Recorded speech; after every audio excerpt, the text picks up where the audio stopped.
Hi hello नमस्कार. मी रेश्मा. कोल्हापूरमध्ये हा आमचा दुसरा दिवस होता. सकाळी आम्ही 4:15 वाजता स्टेशनवर पोहोचलो होतो आणि पोहोचल्यानंतर मुलाला घेतलं. पहिले महालक्ष्मीला गेलो. गर्दी होती थोडी पण दर्शन छान झालं आणि त्याच्यानंतर ज्योतिबाला गेलो. खूप छान वाटलं. वातावरण पण खूप मस्त होतं.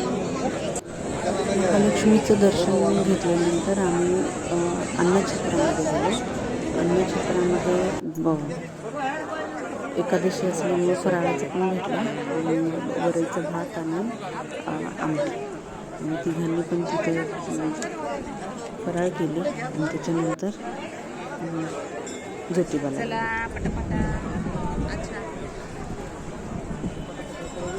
फिरलोच थोडं. फिरता आम्हाला अन्नछत्र शोधायलाच पहिला दिवस होता म्हणून जरा टाईम गेला.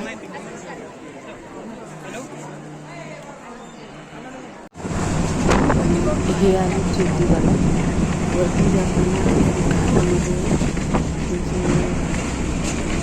निसर्गाचा नजारा होता. खूप छान आणि त्याला काढता खिडकीच्या सोबत बसला होता त्याच्यामुळे त्याला काढता चालू.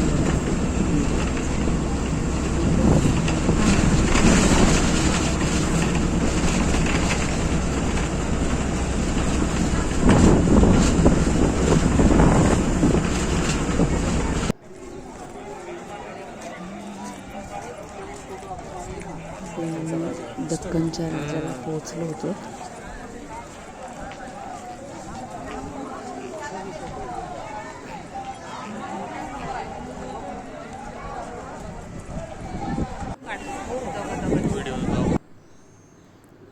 आणि घरी आल्यानंतर 2 दिवसाचा उपवास तर मग सिंपल जेवण आपलं बनवलं